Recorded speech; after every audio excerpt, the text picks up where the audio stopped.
நிகழாண்டின் 8வது அமர்வை மகிழ்வுடன் தொடங்கி வைக்கிறோம். அனைவரும் அமர்வோம்.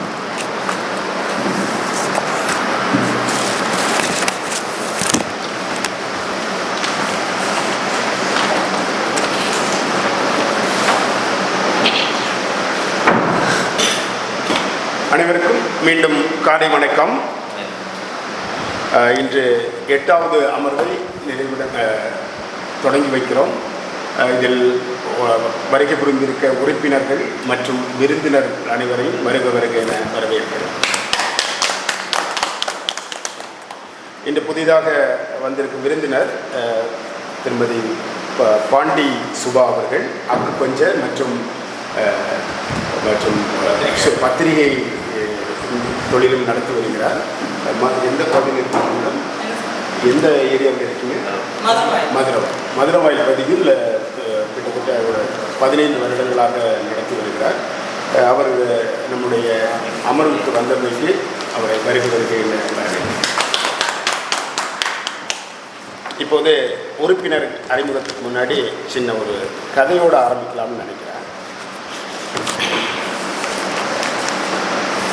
இப்போ எப்போவுமே எங்களுடைய செங்காந்தம் அருண்மாணிக்கம் அவர் தலைவராக இருந்தது. அதை உங்களுக்கு இந்த செங்காந்தனுடைய புக்கு லாஸ்ட்டாக ஒரு 300 300வது வார விழாவில் ஈசிஆர் ரோட்டில் ஆரம்பித்து தொடர்ந்து இது பண்ணலாம். அதனுடைய தொகுப்பு தான் செங்காந்தல் ஆரம்பித்தது அனிச்சம் வாகை. இப்போது கடந்த 8 வாரத்துக்கு முன்னாடி போரூர் பகுதியில் ஆம்பல் ஒரு அணி ஆரம்பித்து நடந்துட்டு வருது. இதில் செங்காந்தலிருந்து தொடர்ந்து நம்ம பயணப்பட்டிருக்கிறதுனால செங்காந்தலுடைய தலைமை 100 வாரம் வரைக்கும் அருண்மாணிக்கம்னு சொல்லிட்டு ஒருத்தர் வழக்கறிஞர் எங்களை வழிநடத்தினார். அதுக்கப்புறம் இளங்கோவன் சொல்லக்கூடிய வழிநடத்தினார். அதுக்கப்புறம் இப்போது முருகனை தொடர்ந்து 300வது வார விழாவுக்கு கனகவேல் அண்டு பிரபாகர் மற்றும் கார்த்திக் இன்னும் நிர்மல் இந்த அட்மின் குழு சார்பில் செங்காந்தல் 300வது வார விழா தொடர்ந்து பொறுப்பேற்று நடந்துட்டுருக்கு. இப்போ இதில் அருண்மாணிக்க ஐயா எங்களுடைய மீட்டிங்கில் கலந்து கொள்ளும்போது ஒரு சிறு கதையோடு ஆரம்பிப்பார்.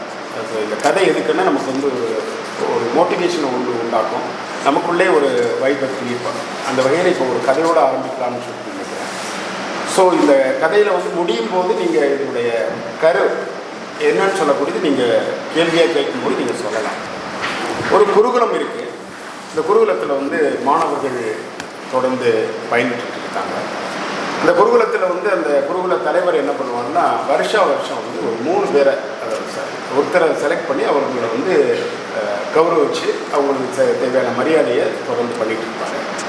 அந்த வகையில் அந்த ஆண்டு நடந்த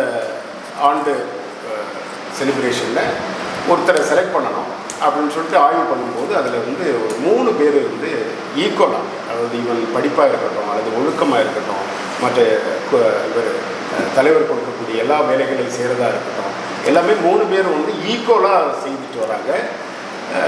எந்த வித்தியாசமே அவரால் என்ன பண்ணும்போது இந்த 3 பேர் மத்தியில் கண்டுபிடிக்கவே முடியும்.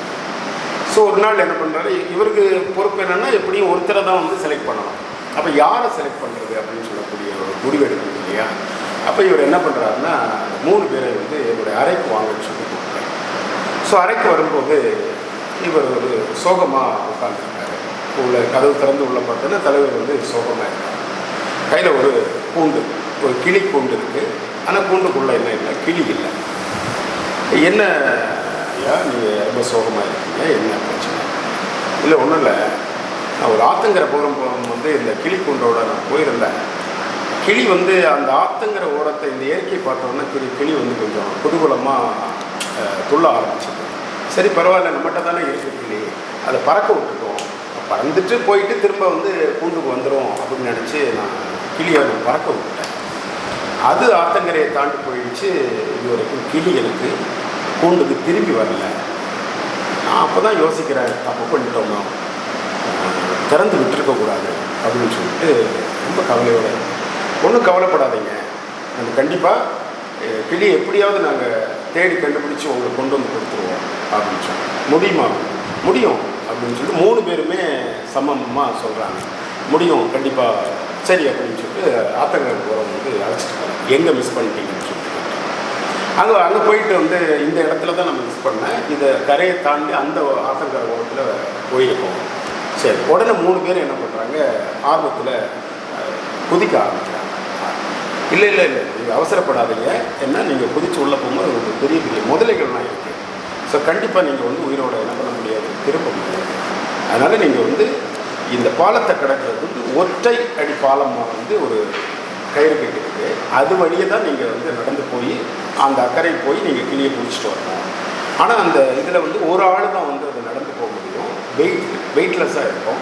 நீங்கள் பாதுகாப்பாக நீங்கள் கவனமாக நீங்கள் நடந்து போகணும் அப்படின்னு சொல்லும்போது ஃபஸ்ட்டு மாணவர் வந்து ஐயா நான் போகிறேன் அப்படின்னு சொல்லிட்டு வேகமாக போகிறேன். போகும்போது தான் தெரியுது இந்த பாலம் ஷேக்கிங் ஆகுது, அவனுக்கு பயம் வருது. கொஞ்சம் தூரம் நடந்து போகிறான். அங்கே பார்த்திங்கன்னா ஒரு 6 அடியில் ஒரு பள்ளம், அந்த பாலத்திலே ஒரு பள்ளம் இருக்குது. கண்டிப்பாக இவனால் வந்து ஜம்ப் பண்ணி போக முடியாது. அதனால் என்ன பண்ணால் கரையில் இருக்கக்கூடிய அந்த சைடில் இருக்கக்கூடிய கயிறை பிடிச்சி தொங்கிக்கிட்டே போகிறான். அவனால் என்ன பண்ண முடியல, மூவ் பண்ணி அந்த பள்ளத்தை கடந்து அடுத்தது போக முடியல. கீழே விழுந்துடுறான். விழுந்து அந்த ஆற்றுல விழுந்து நீச்சல் அடித்து பாதுகாப்பாக வந்த இடத்துக்கு திரும்பி வந்து ஐயா என்னால் போக முடியல அப்படின்னு சொல்லி. ஸோ 2வது நபரை வந்து அவனும் வந்து என்ன பண்ணுறான், இந்த மாதிரி போகிறான். அவனுக்கும் அந்த பயம் கிரியேட் ஆகுது. அந்த பள்ளம் வருது. பள்ளம் வரும்போது தாண்ட முடியலை. எகெயின் அவனும் வந்து ட்ரை பண்ணுறான், முடியல, வந்து கீழே வந்துடுறான். ஸோ திரும்பவும் அவன் கரைக்கு வந்துடுறான். ஸோ 3வது நபர் வந்து நான் போகிறேன் அப்படின்னு சொல்லி போனாலும் அவனுக்கும் அதே பொசிஷன் தான், அவனும் ட்ரை பண்ணுறான். ஸோ அந்த பள்ளம் வருது, அவனால் அடுத்தது தாண்டி போக முடியல, அவனும் விழுந்துடுறான், நீச்சல் அடித்து கரைக்கு வந்துடுறான். இந்த 3 பேரும் அந்த பள்ளத்தை தாண்டி மேற்கொண்டு போக முடியலை. 3 பேருமே அப்படியே தலை குனிஞ்சு நிற்கிறாங்க. அதில் 2 பேர் வந்து ரொம்ப சோகமாக இருக்கிறாங்க. ஐயோ தலைவர் ஐயாவுக்கு இந்த கிளியை நம்ம பிடிச்சி கொடுக்க முடியலையே அப்படின்னு சொல்லிட்டு வருத்தத்தில் இருக்கும்போது 3வது நபர் சொல்கிறாரு, ஐயா எனக்கு இன்னொரு சான்ஸ் கொடுங்க, நான் வந்து என்ன பண்ணுறேன், கண்டிப்பாக இந்த முறை போய் கிளியை நான் பிடிச்சிட்டு வரேன். அப்போ இதிலிருந்து அந்த குருகுல தலைவர் யாருடைய கவனம் அவர் ஈர்த்து யாரை வந்து முதல் மாணவனாக அவர் செலக்ட் பண்ணியிருக்கிறதுக்கு வாய்ப்புகள் இருக்கும். ஒன்று. இன்னொன்று, இதனுடைய கருத்து என்ன, இதுதான் கேள்வியாக அவங்க வைக்கிறேன். தெரிஞ்சவங்க நீங்கள் சொல்லலாம். சரி, ஒன்று வேறு கண்டிப்பாக தோத்தாலும் மறுபடியும் நான் முயற்சி பண்ணுறேன்ற ஒரு என்னோட செயல்படுறேன். அப்போ ஒரு விடாமுயற்சியை வந்து அவர் கைவிடலை. அவர் வந்து இன்னொரு வாய்ப்பு கேட்குறாரு.